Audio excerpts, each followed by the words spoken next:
Children, today we will understand about Chapter 6 Classification of Plants. In this module, we will study about Kingdom Plantae. Children, we see the varieties of plants around us. These plants have some special features like shape, height, color, etc.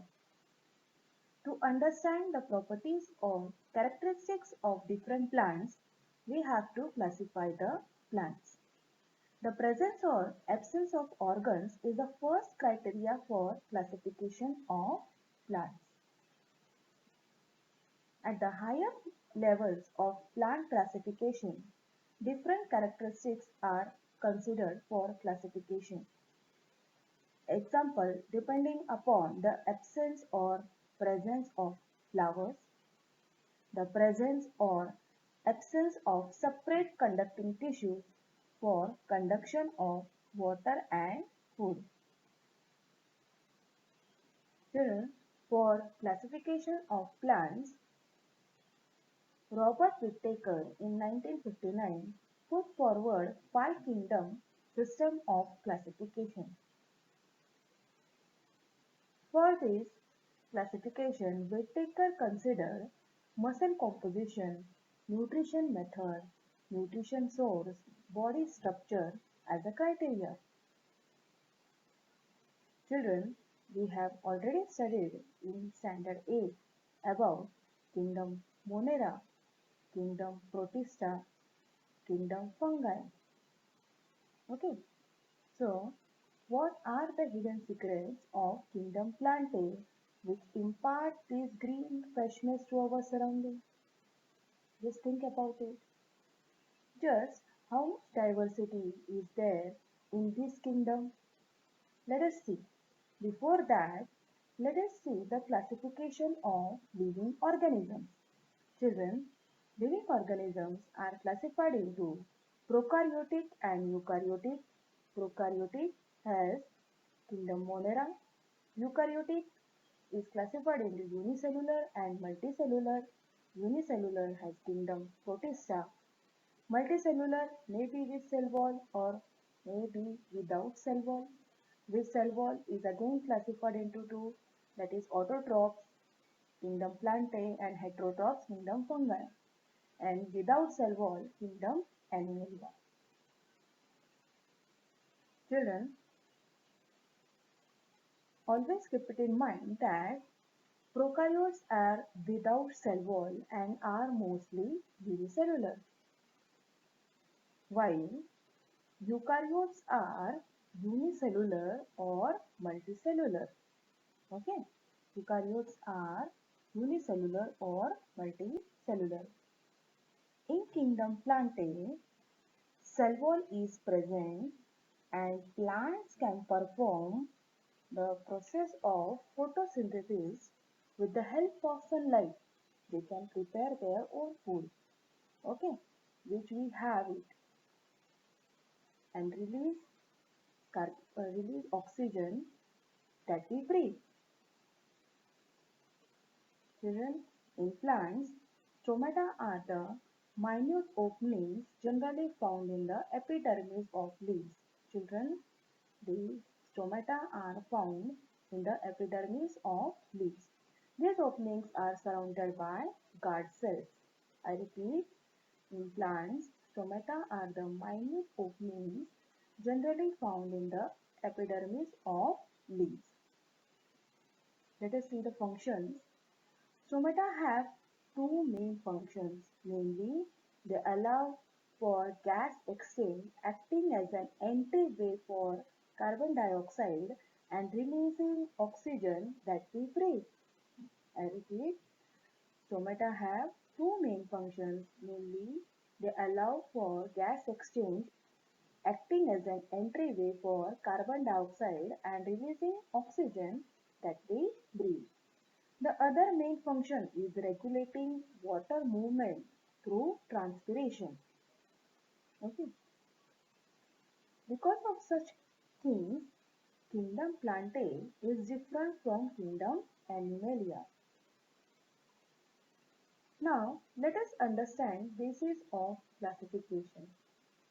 Children, the presence or absence of organs is the first criteria for classification of plants.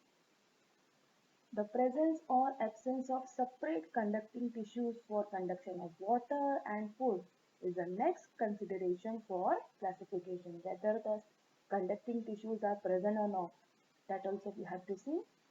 Do the plants bear seed? If they do, then whether the seeds are enclosed in a fruit or not is also an important criteria for classification. Okay, that is also the criteria whether the seeds are enclosed in a fruit or not. That also is a criteria, that is also the criteria for the classification. Finally, plants are grouped depending upon the number of cotyledons in the seed. Number of cotyledons. Cotyledons means children, how many parts the seed can be divided, whether it is monocot or dicot. That also we have to see. At the higher levels of plant classification, different characteristics are considered for classification. Example, depending upon the absence or presence of flowers. You can see here in the first picture, presence or absence of flowers. Fruits and seeds. Plants are classified as cryptogams and phanerogams. I repeat, depending upon the absence or presence of flowers, fruits and seeds, plants are classified as cryptogams and phanerogams. Children, depending upon whether seeds are enclosed within a fruit or not, phanerogams are classified into angiosperms and gymnosperms. So here, depending upon whether the seeds are enclosed, in a fruit or not, phanerogams are classified into angiosperms and gymnosperms.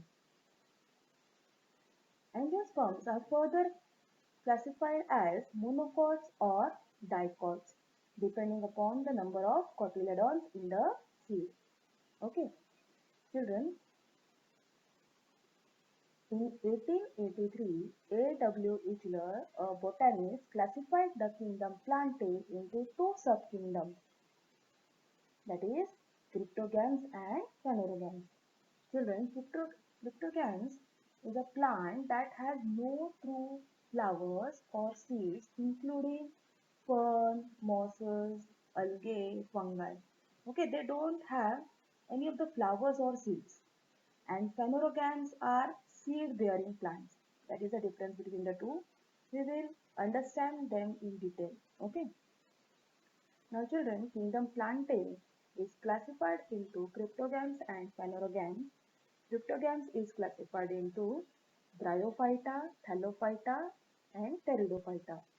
And Thallophyta has three groups, that is algae, fungi and bacteria. Phanerogams is classified into two subkingdoms, that is gymnosperms and angiosperms. Gymnosperms is classified into monocot and dicot. We will again see this kingdom Plantae classification. Kingdom Plantae is classified into cryptogams and phanerogams.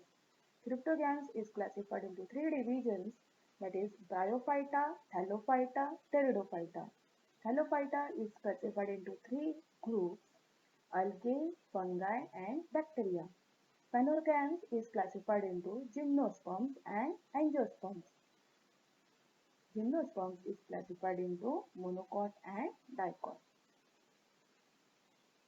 Let us see here children, cryptogams. Cryptogams are plants that do not have well-developed or conspicuous reproductive organs. Children, conspicuous means clearly visible. They are not clearly visible. Okay, they have hidden reproductive organs and don't produce seeds. Okay, Thallophyta, Bryophyta and Pteridophyta belongs to the group cryptogams. And what is about the phanerogams? Plants that have conspicuous reproductive organs and produce seeds are called phanerogams.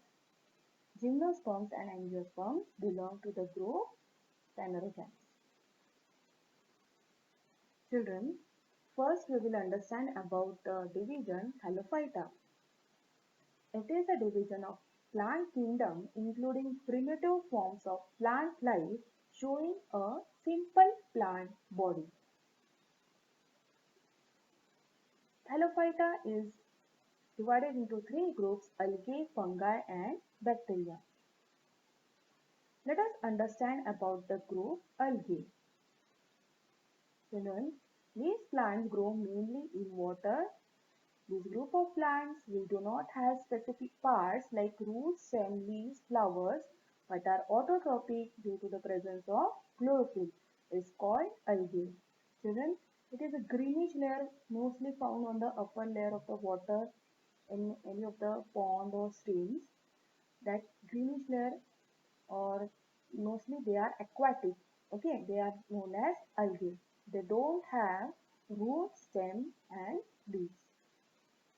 Algae show great diversity. They may be unicellular or multicellular and microscopic or large. Now let us see the examples of algae group: Ulva, Sargassum, Spirogyra, Ulothrix. Okay. Again I repeat, examples of algae group are Ulva, Sargassum, Spirogyra and Ulothrix. Now next we will understand about the group fungi. There are wide variety of organisms that reproduce by spores, including the mushroom, mold, yeast. Children, the spores of most fungi grow a network of slender tubes called hyphae that spread into and feed off the dead organic matter or living organisms. Various types of fungi like yeast, mold, which do not have chlorophyll are included in this group. This was about the fungi. Now let us see the plants belonging to the fungi group. Sac, Basidiomyces, Omycota, Zygomycota. Now let us understand about the bacteria.